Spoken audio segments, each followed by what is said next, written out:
The vast blackness of space surrounded the consortium scout ship as it approached the blue-green planet. The ship's sensors beeped rapidly, causing the alien crew to gather around the main screen in alarm. "These readings cannot be correct," said Chief Scout Zilvac, his four eyes blinking in sequence. "The gravity is nearly double our homeworld. The atmosphere contains oxygen at toxic levels. The temperature variations are extreme.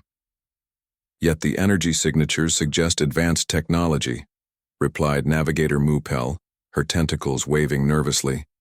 Could some species actually live in such conditions? The Galactic Consortium had explored thousands of worlds across the galaxy. They classified planets on a scale from 1 to 12 based on habitability, with their own gentle homeworlds being Class 1 or 2. They had never found intelligent life on anything above Class 8. This planet registered as Class 12, a death world. 6 months later, Captain Lori Bennett stood on the bridge of her trading vessel, Stardancer, and watched Earth's first official diplomatic party prepare to meet the aliens. As an independent trader, she had been hired to transport Earth's representatives because her ship could dock with the alien vessel. "How do I look?" asked Alan Wright, adjusting his formal uniform. As Earth's first contact specialist, he had trained for years for a moment no one truly believed would come. "Like someone about to make history," Lori replied with a smile.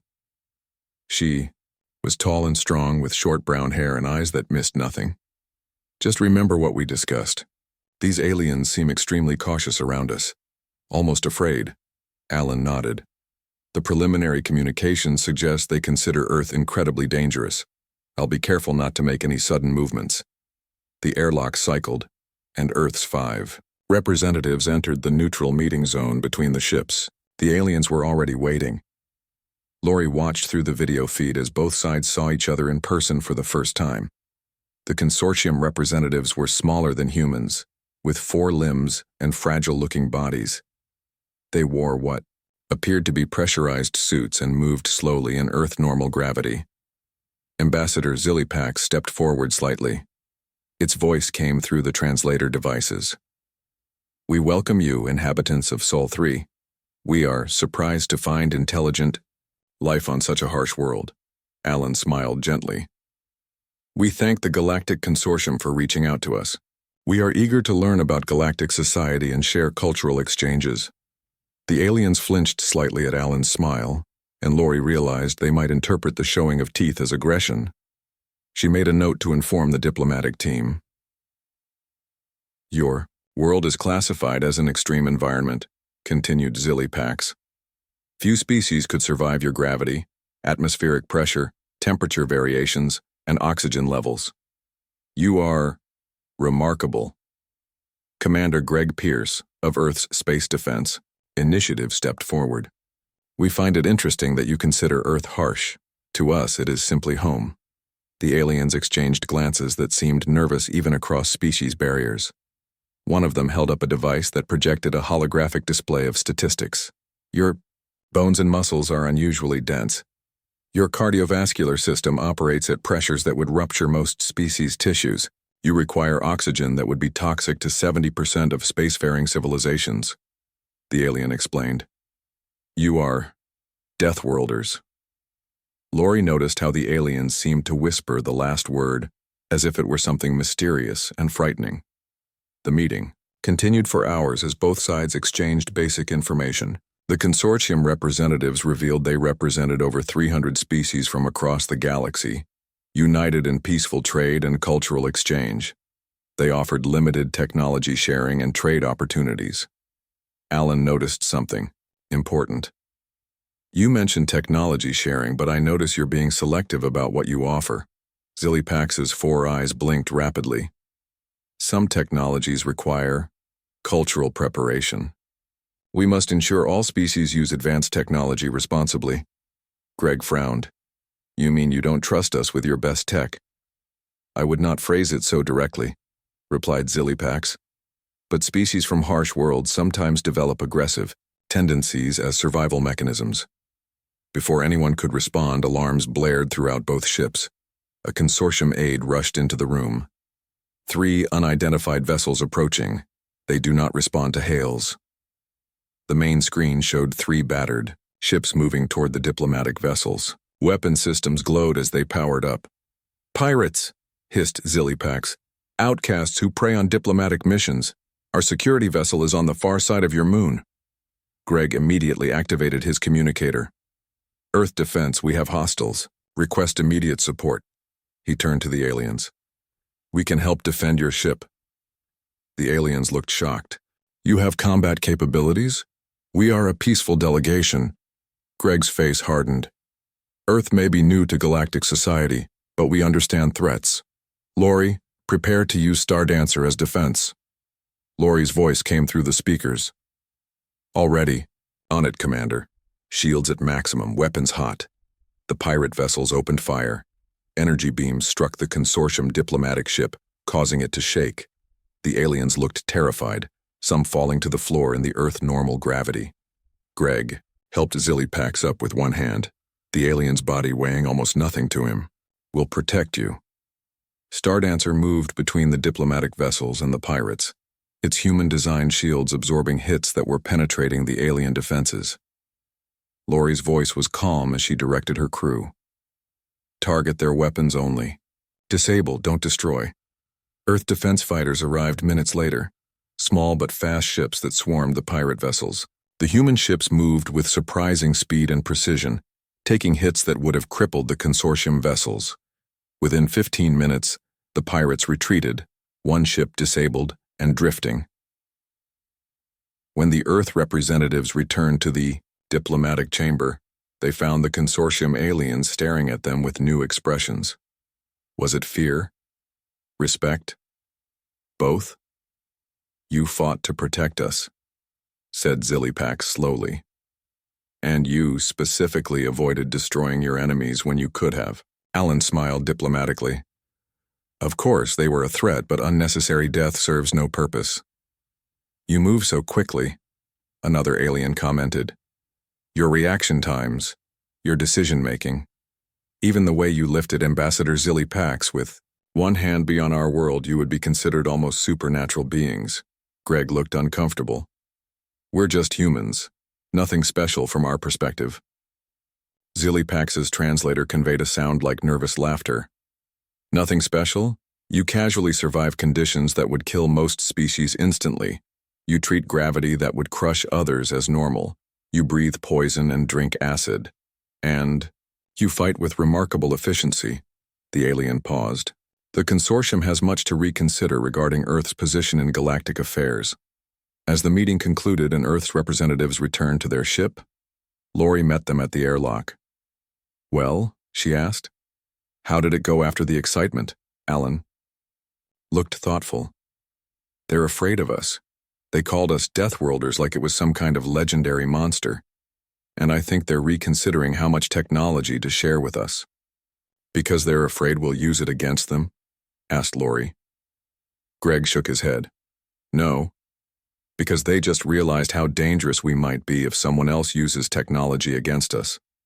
I saw how they looked at us during the battle. They've never seen anything like humans before." Lori looked out the viewport at the alien ship. "So what happens now?"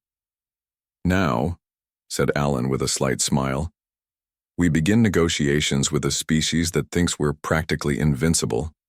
I think Earth might get better trade terms than we expected." Unknown to the humans aboard the consortium vessel, the aliens were having an urgent discussion. "We must report this immediately," Zillipax told the others. "These humans, they are unlike any species we have encountered. They must be carefully managed." "Or carefully studied," added another alien. "Imagine if other Deathworlders learn from them." "One thing is certain," concluded Zillipax. "The galaxy will never be the same now that Earth has joined galactic society." 6 months had passed since first contact. Captain Lori Bennett stood on the observation deck of her ship, the Stardancer, watching alien vessels move through the busy trading hub. The space station orbited a gas giant in a neutral system designed to accommodate species from vastly different environments. "Beautiful, isn't it?" said Kelly Martinez, her chief engineer. Kelly was short and muscular, with dark curly hair and hands that were never completely clean of engine grease. Beautiful, Lori agreed, but not as friendly as it looks. In the half-year since humans had joined galactic society, trade had begun, but it wasn't flowing as freely as Earth had hoped. Human ships were given the least desirable docking spots. Trade permits for the most profitable routes were always just processed, or under review. Earth goods were subject to extra inspections.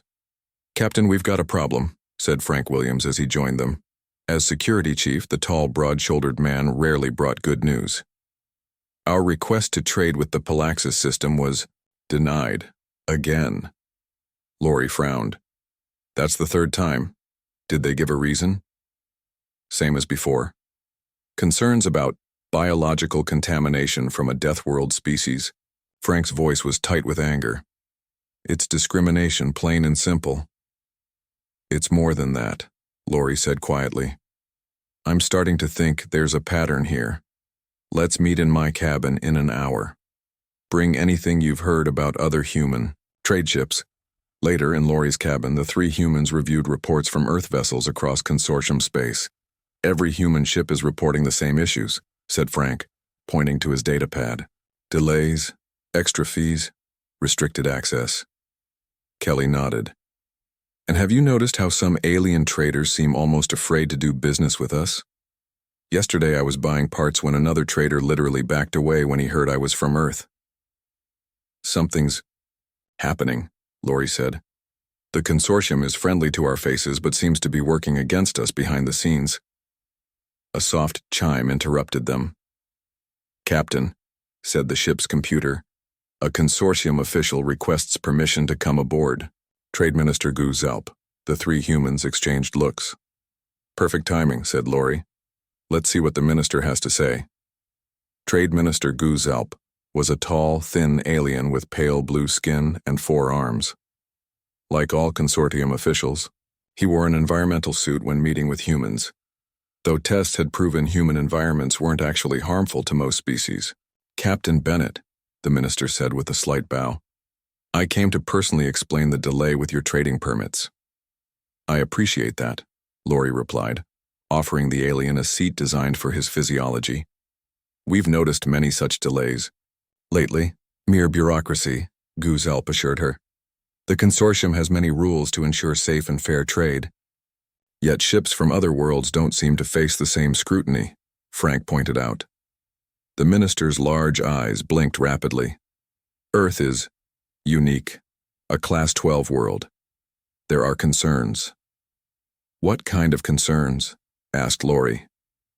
"Some council members worry about Earth's military capabilities, others about your rapid technological adaptation, others still about biological factors. These are normal cautions with any new species." Lori noticed how the minister's upper hands kept making small nervous gestures. He was hiding something. After the minister left with more vague promises, Lori decided to visit the station's central market. As she walked through the bustling trade floor, she noticed a small reptilian alien being roughly handled by larger aliens in security uniforms. "You cannot sell here without proper authorization," one guard said. "Your people know the rules." The small alien looked desperate. "Please, my family needs these credits. Our home colony's resources are nearly depleted." "Not our problem," said the guard, confiscating the alien's goods. Lori stepped forward. "Is there a problem here?" The guards turned, and their demeanor changed instantly when they saw her human form. "No problem. Routine enforcement." "It doesn't look routine to me," Lori said. "It's not your concern, human," the guard replied, but his tone was cautious. "This Cerulean is trading without permits." The small reptilian alien looked at Lori with surprise. "They took our permits away after the Consortium Mining Guild stripped our colony world. We have nothing left to trade but handcrafts." The guards pushed the small alien. "Move along, Cerulean, and you, human, should mind your own business." Lori stood her ground. "I think this is my business. As a trader, I'm concerned about fair treatment for all." One guard stepped closer to Lori, then seemed to reconsider when he had to look up at her taller human frame.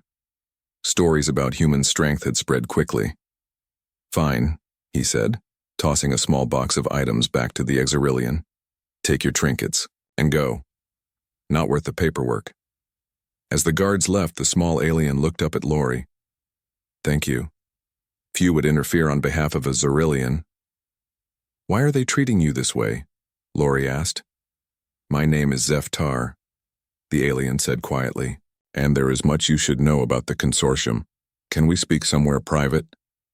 An hour later, in a quiet corner of a station cafe that catered to various species, Lori listened in growing concern as Zeftar explained. The consortium presents itself as a benevolent organization, but its true purpose is resource acquisition. They find worlds with useful resources and exploit them. But they claim to value conservation and sustainability, Lori said. Zeftar made a clicking sound that might have been bitter laughter. For their own worlds, yes. For others, especially those without advanced technology to resist, they take what they want. My homeworld was rich in rare minerals. Now it is stripped bare, and my people live in poverty. Why are you telling me this? Because Earth is different, Zeftar said. You are Deathworlders, strong, adaptable, and dangerous in their eyes. They cannot simply take what they want from your world. So they will isolate you instead, Ringar. And Kelly joined them, and Zeftar continued. I work in data processing. Yesterday I saw a classified report. The Consortium Council has voted to gradually restrict Earth's trade and technological access while studying your weaknesses. Lori's expression hardened. They're planning to contain us. Yes, they fear what they call Death World expansion. The Council believes species from harsh worlds become aggressive colonizers if given access to advanced technology. That's ridiculous, said Kelly. Earth just wants fair trade and cultural exchange. The Consortium has encountered few Death World species, Zeftar explained. Those they have met were primitive and easily contained. Humans are the first to reach space independently. Frank leaned forward. Do you have proof of this? Some, but it would be dangerous to access more. The Consortium monitors. Zeftar stopped suddenly as two official-looking aliens entered the cafe. Security scan, one announced. All data devices must be presented for inspection. Zeftar looked panicked. They know. Someone reported our meeting. Lori stood up. Frank, get Zeftar back to our ship. Kelly created a distraction. As Kelly accidentally spilled her drink on one of the security officers, Frank and Zeftar slipped away. Lori faced the remaining officer. What's this about? She demanded. Routine security, the officer replied unconvincingly. We have reports of unauthorized information sharing. I wasn't aware that conversation was restricted in consortium space, Lori said coldly. 2 hours later, the Star Dancer broke dock, permission to leave granted only after Lori claimed a family emergency on Earth. In her cabin, she, Frank, Kelly, and Zeftar reviewed the data the alien had managed to copy. It's worse than I thought, Lori said, looking at the translated documents. They're planning to isolate Earth completely within a year. We need to warn Earth, said Frank. We will, Lori replied, setting a course for the nearest jump point. And then we need to figure out how to beat them at their own game. Zeftar looked at the humans with a mixture of hope and fear. The consortium has existed for thousands of years. No single world has ever successfully challenged them. Lori smiled grimly. Then maybe it's time for the Deathworlders to show them a few new tricks. The Earth Central Government building in Geneva buzzed with activity. In a large conference room, leaders from around the world gathered to hear Captain Lori Bennett's report. The mood was tense as images and translated documents appeared on the main screen. As you can see, Lori concluded, the consortium plans to gradually isolate Earth while determining our weaknesses. They fear what we might become if given full access to galactic technology. Secretary General Patricia Collins, a stern woman with silver hair, leaned forward. You're certain this information is accurate? Zeftar, the small reptilian alien who had defected to help the humans, stepped forward nervously. Yes, I accessed these files myself. The consortium sees all Deathworlders as potential threats. Admiral Steve Rodriguez pounded his fist on the table. We should build up our defenses immediately. If we can't match their technology, we can at least make any action against Earth too costly to attempt. And confirm their fears about us? Asked diplomat Peter Nash, a slender man with a calm voice. That plays right into their narrative that Deathworlders are aggressive and dangerous. The debate continued for hours. Some leaders wanted to confront the consortium directly. Others suggested playing along while secretly preparing for conflict. A few even proposed isolation from galactic society altogether. As voices grew louder, Lori Bennett stood again. The room quieted. There's a third option, she said. One that uses the consortium's fears against them. All eyes turned to her. The consortium is afraid of us not because of what we've done, but because of what they imagine we might do. What if we use that imagination against them? Peter Nash caught on first. You mean let them believe we're even more capable than we are? Exactly, Lori said with a slight smile. They already think we're incredibly strong, durable, and aggressive because we evolved on a death world. What if we let them keep thinking that, but add the impression that we're also restraining ourselves out of courtesy? Admiral Rodriguez looked skeptical. Bluffing? Against an advanced civilization? Not bluffing, Lori corrected. Strategic ambiguity. We never lie outright. We just let them draw their own conclusions. Secretary General Collins studied Lori carefully. What exactly are you proposing, Captain? Send negotiators back to the consortium. But this time, they should subtly demonstrate human capabilities in ways that will impress or intimidate the aliens. Nothing aggressive, just casually showing what Deathworlders can do. 2 weeks later, a diplomatic mission departed for the IR consortium capital. Peter Nash led the team, with Lori's ship providing transport. They had carefully selected representatives who could help showcase human abilities without seeming threatening. Remember, Peter told his team as they prepared to board the consortium station, casual confidence, no showing off, just being human. The human delegation entered the consortium's grand meeting hall. The aliens had prepared environmental chambers for various species, but the humans politely declined. Standard atmosphere is fine for us, Peter explained to the shocked consortium representatives. We're quite adaptable. Silly Pax, now promoted to senior ambassador, greeted them nervously. We are surprised by your return so soon. Was our previous technological exchange insufficient? Peter smiled warmly. Not at all. We're quick learners. In fact, we've already incorporated your gravity control technology into our latest ship designs. This wasn't exactly true. Earth scientists had only begun to understand the principles, but they had built working prototypes based on consortium schematics. The statement wasn't a lie, just an exaggeration of their progress. The consortium representatives exchanged worried glances. During a tour of the station, one of the human delegates, Dr. Laura Campbell, noticed a consortium scientist struggling with a heavy container. Without thinking, she lifted it one-handed. Let me help. You with that? The scientist stared in shock. The container would have required mechanical assistance for most species. Oh, Laura said, realizing what she'd done. Is this important? I hope I didn't disturb anything. The scientist couldn't stop staring at her arms. You lifted that without exosupport. Laura shrugged. Earth gravity is about twice what you have here. We're used to it. Word of these casual displays spread quickly through the station. At a formal dinner, the human delegates ate and drank normally while their hosts watched in fascination. What the humans didn't mention was that their food and drinks had been carefully analyzed beforehand. Your tolerance for certain compounds is remarkable, commented a consortium biologist. That beverage contains acids that would burn most species' digestive tracts. Really? Replied Peter, taking another sip of what tasted like mild fruit juice to him. I find it quite refreshing. Meanwhile, Lori and her crew had their own mission. They accidentally allowed their ship to be scanned more thoroughly than usual during docking procedures. The scans revealed reinforced hull plating and power systems that seemed excessive for a trading vessel.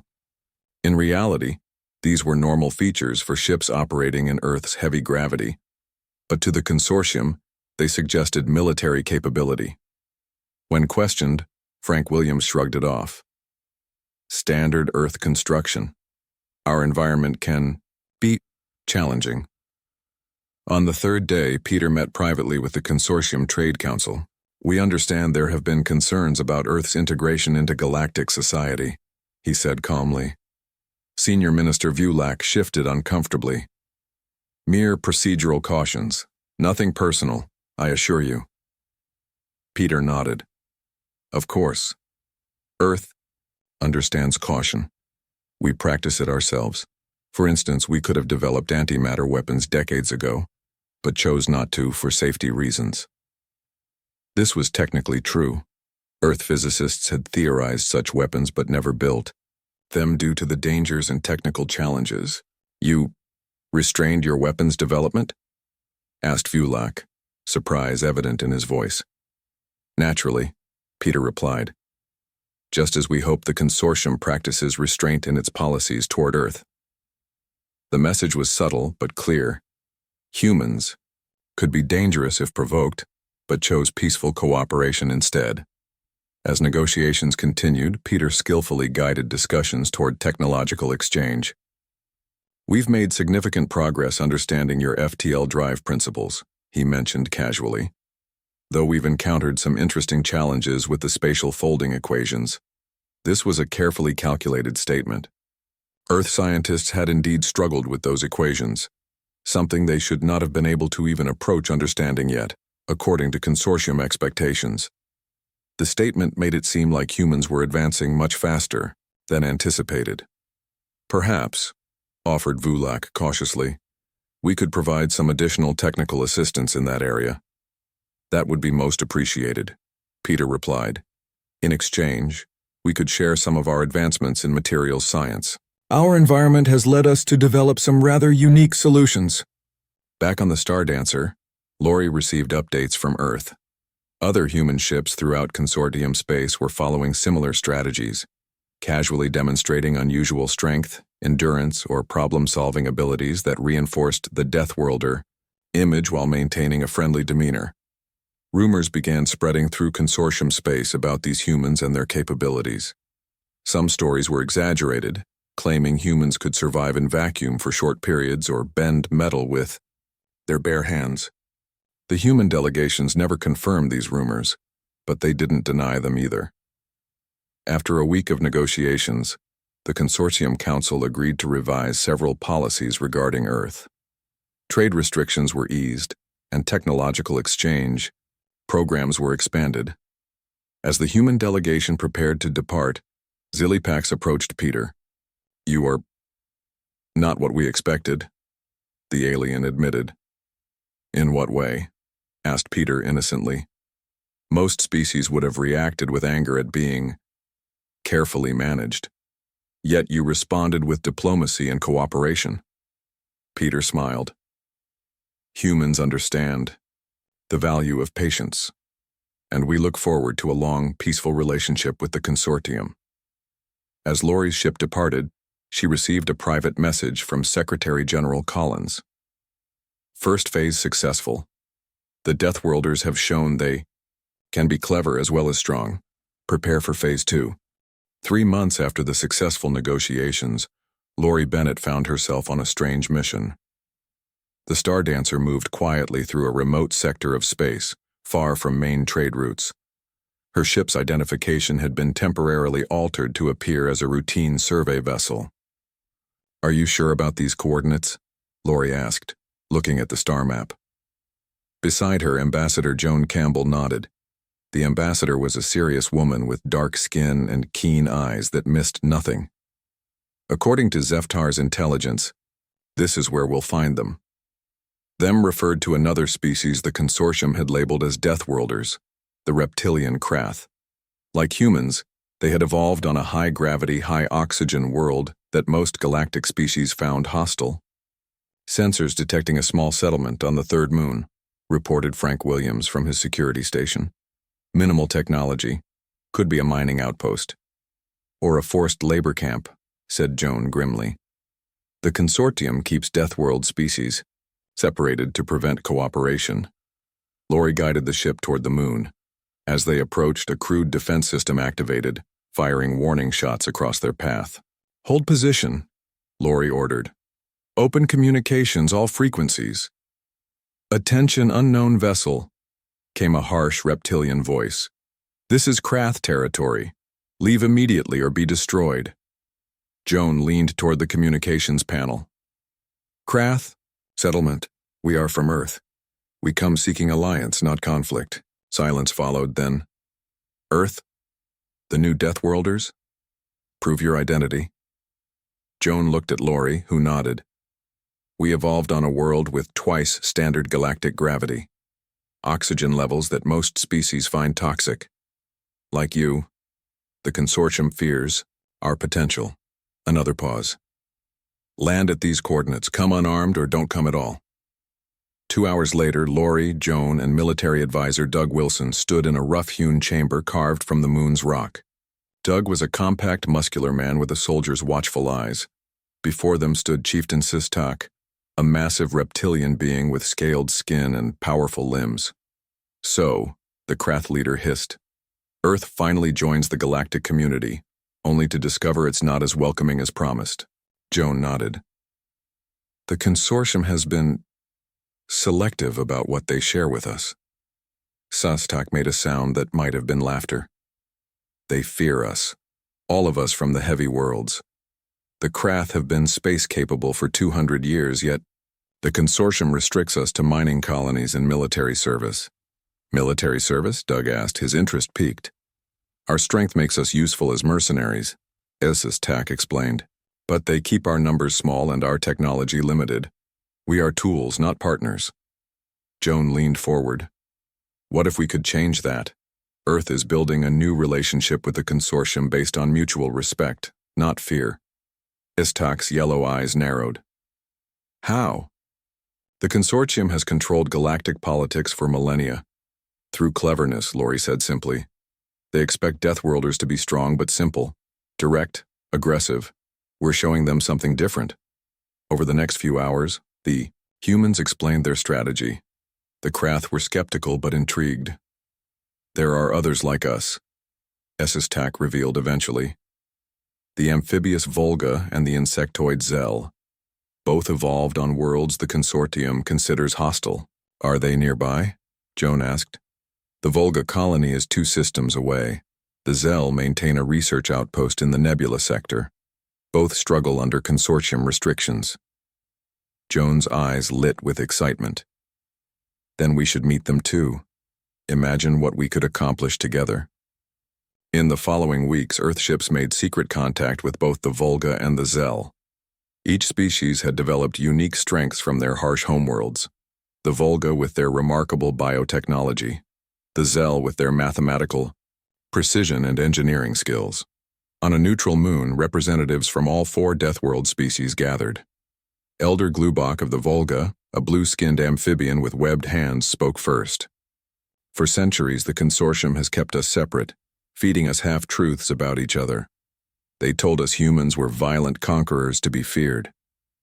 They told us the Krath were mindless brutes, Joan responded, and that the Volga and Zell preferred isolation. Queen Commander Ziktik of the Zell clicked her mandibles in what might have been amusement. The insectoid leader's compound eyes gleamed with intelligence. Divide and conquer, an ancient strategy, which we will now turn against them, Sistak growled. Joan unfolded a digital map showing consortium space. We propose a formal alliance, the Deathworld Coalition. Each of our species brings unique strengths. Together we can change our position in galactic society. Without warfare, Lori added quickly, seeing the Krath's expression. The consortium expects Deathworlders to solve problems through force. We'll surprise them by using intelligence and cooperation instead. Over the next several hours, they outlined a plan. The Krath would share their advanced metallurgy, developed to withstand their world's intense pressures. The Volga would contribute their biotechnology, particularly medical advances that could benefit all species. The Zell would offer their mathematical insights and engineering precision. Humans would provide their rapidly advancing computer systems and their diplomatic skills. All technology and resources would be shared outside official consortium channels. None of it violated consortium law, but it circumvented the careful controls they maintained over Deathworld species. "There's more," Doug Wilson said, pulling up sensor data from recent scans. "We've identified 17 worlds the consortium has been exploiting. Primitive species with valuable resources but no space travel. The consortium takes what they want and gives little in return," Glubach said sadly. "My own homeworld suffered similarly before we developed spaceflight." "What if we offered these worlds fair trade?" Jones suggested. "Not exploitation, but partnership." Ziktik's antennae twitched in consideration. "The consortium controls all major trade routes." "For now," Lori said with a smile. "But they don't patrol the routes they consider unprofitable, and they don't expect Deathworlders to be interested in trade rather than conquest." As the meeting concluded, the 4 species formed the Deathworld Coalition, a secret alliance of mutual support and cooperation. Each representative returned to their people with new hope and purpose. 3 months later, a consortium patrol discovered a Krath mining ship near a restricted world. When ordered to leave, the Krath captain apologized politely, explaining they were merely conducting a geological survey at the request of the local population. The patrol was shocked to find not only Krath aboard, but also humans, Volga, and Zell, all working together seamlessly. The patrol commander reported immediately to consortium headquarters. They claimed to be conducting scientific research and offering fair trade to developing worlds. But 4 Deathworld species working together. It must be the beginning of an alliance against us. On the consortium capital world, the High Council convened an emergency session. Senior Ambassador Zilly Pax displayed the report with trembling appendages. "We have always controlled Deathworld species by keeping them separated and limited. Now they have found each other. And worse, they are being led by the humans with their clever diplomacy." Trade Minister Vulak's voice was tense. "Reports indicate they've contacted 7 developing worlds in the outer systems, not with weapons, but with trade offers far more generous than our own." "We should send the fleet," suggested Security Director Zalven. "Show these Deathworlders the consequences of cooperation." Zilly Pax raised all 4 hands for silence. "And risk uniting them against a common enemy? No. We must be smarter than that. The humans have shown they can be reasonable. Perhaps we should negotiate rather than confront." As the council debated, they remained unaware of the true extent of the coalition's activities. For every visible contact with the developing world, 3 more had been established in secret. For every technology exchange the consortium detected, dozens more occurred, unnoticed. The Deathworlders had learned the art of subtlety from humans, and they were proving to be excellent students. 1 year after the formation of the Deathworld Coalition, the consortium's leadership gathered in their Grand Council chamber. The mood was tense as reports flowed in from across galactic space. "Another trade hub has shifted allegiance to the coalition," reported Trade Minister Vulak. "That's the 5th this month." Supreme Leader Paxcor, a venerable alien with pale skin and 8 sensory tendrils, studied the galactic map with concern. Red markers indicated worlds and stations now aligned with the Deathworld Coalition. They formed an expanding network across what had once been secure consortium territory. "How are they achieving this?" Paxcor demanded. "We control the major, hyperspace lanes. Our technology is superior. Our diplomatic corps is the most experienced in the galaxy." Security Director Zalven stepped forward. "They're using our own rules against us, Supreme Leader. The coalition offers developing worlds better trade terms than our standard protocols allow. They're undercutting us everywhere." "Then change the protocols." "We tried," said Zilly Pax, now elevated to Senior Diplomatic Advisor. "But any change would require altering treaties with over 200 member worlds. The Deathworlders anticipated this. They're exploiting the bureaucracy we created." Paxcor's tendrils writhed in frustration. "What about military options? Surely we can intimidate these upstarts." A new voice spoke from the side of the chamber. I would advise against that approach, Supreme Leader. All eyes turned to Tilnax, a younger consortium member who had recently joined the council. Unlike many of his peers, Tilnax had actually visited Earth and studied human culture. The Deathworlders expect us to respond with force, Tilnax explained. They're prepared for it.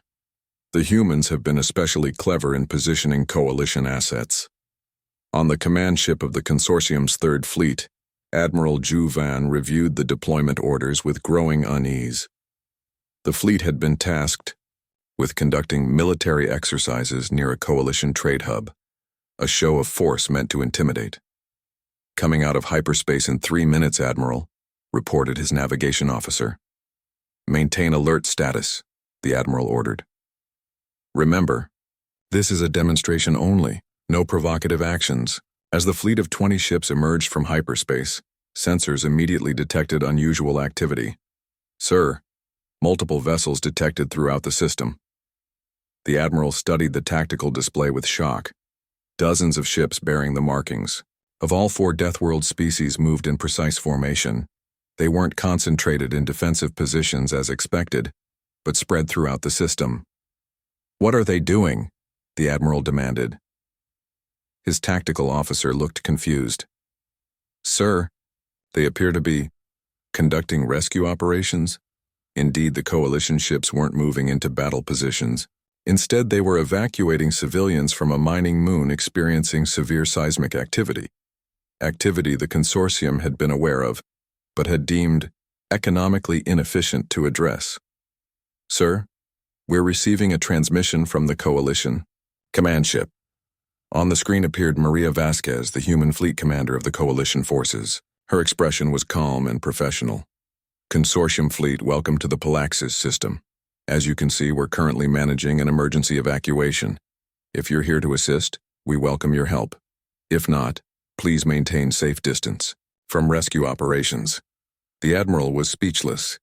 The consortium had sent a show of force, and the coalition had responded with a humanitarian mission. Any aggressive action now would make the consortium appear as villains. Stand down weapons, the Admiral ordered. Inform Coalition Command that we stand ready to assist if needed. As similar scenes played out across contested space, the consortium leadership realized they were fighting a battle they hadn't trained for. The Deathworlders weren't using weapons, but something more powerful. The moral high ground. In the consortium council chamber, the debate grew heated. They've contacted over 30 developing worlds that we've been harvesting resources from, reported Resource Director Mayloon, offering them fair trade, technology sharing, even defense agreements. They're building a rival power block, growled Security Director Zalven. We should crush them now before they grow stronger. Tilnax spoke again. If we attack them directly, we'll confirm every fear these developing worlds have about us. The coalition has positioned itself as the protector of the exploited. If we respond with force, we validate their narrative. Then what do you suggest? Demanded Pax Core. We need to understand what they truly want, Tilnax replied. The humans especially have been careful to avoid direct confrontation. They don't seek war, they seek change. After much debate, the consortium agreed to an unprecedented step. A direct summit with the Deathworld Coalition, to be held on neutral territory. The Grand Diplomatic Hall on the neutral world of Terris buzzed with tension as representatives from both the consortium and the coalition gathered. The contrast between them was striking. The consortium delegates in their formal environmental suits, the coalition members comfortable in the standard atmosphere. Joan Campbell, now elevated to coalition president, led the Deathworlder delegation. Beside her stood representatives from all 4 species: Alan Wright from Earth, Esistak of the Krath, Glubok of the Volga, and Ziktik of the Zel. Pax Core himself headed the consortium group, flanked by his senior advisors and security personnel, who eyed the physically imposing Deathworlders with caution. We appreciate this opportunity for dialogue, Joan began, her voice firm but respectful. The coalition believes peaceful cooperation benefits all galactic species. Your actions suggest otherwise, replied Pax Core. You've systematically undermined consortium influence across multiple sectors. Joan smiled slightly. We've offered fair alternatives to worlds that were being exploited. We've provided disaster relief where the consortium deemed it inefficient. We've shared technology with developing species rather than hoarding it. You're disrupting the stability we've maintained for thousands of years. Stability for whom?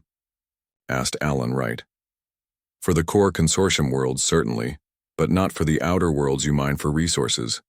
Not for Deathworld species you've marginalized. As the debate continued, the real reason for the summit became clear. The consortium hadn't come to negotiate. They had come to assess whether the coalition was preparing for war. Finally, Pax Quor asked the question directly. What are your ultimate intentions? Do you seek to replace the consortium as the Galactic Authority? Joan exchanged glances with her fellow representatives, then leaned forward. No, we seek to transform it. She activated a holographic display showing dozens of worlds the coalition had contacted. These aren't military bases or strategic positions. They're worlds the consortium exploited or ignored. We've offered them fair trade, technological assistance, disaster relief. Our goal isn't to destroy the consortium but to create a galactic community where all species benefit, where resources aren't simply extracted but exchanged, where technology serves all worlds, not just the privileged few. Tilnak studied the display carefully. And if we refuse this transformation? Joan smiled. Then we'll continue as we have been, not through warfare, but through example, world by world, system by system, showing that there's a better way. The summit continued for days. Gradually, some of the consortium delegates began to see merit in the coalition's approach. Others remained skeptical, even hostile, but all recognized that the galaxy was changing. As the meeting concluded, Pax Quor addressed Joan directly. You Deathworlders have proven more complex than we anticipated. We expected brute force. You gave us diplomacy and trade. We adapted, Joan replied simply. That's what Deathworlders do. 3 months later, the Consortium Council voted on a series of reforms that would gradually incorporate many coalition principles. It wasn't revolution, but evolution. A slow transformation toward a more equitable galactic society. On the Stardancer, now serving as a diplomatic vessel, Laurie Bennett watched the news of the vote with satisfaction. Beside her stood Joan Campbell and Alan Wright. Do you think they'll actually follow through? Laurie asked. Some will resist, Joan acknowledged. Change is never easy, especially for an organization thousands of years old. But they know the alternative now, said Alan. Continue as they were and watch their influence erode as more worlds join us. They're pragmatic enough to adapt. Laurie smiled as she looked at the star map showing coalition and consortium space beginning to blend. Together, who would have thought? When they called us Deathworlders, they expected savages. Instead, they got diplomats and traders. The greatest strength from our harsh worlds isn't our physical power, Joan said thoughtfully. It's our adaptability. Our determination to not just survive but thrive together. And our ability to be clever tricksters when needed, added Laurie with a grin. Outside the viewport, stars gleamed like possibilities in the vast darkness of space. The Deathworlders had found their place in the galaxy not through conquest, but through cooperation, not through force, but through cleverness. And the galaxy would never be the same.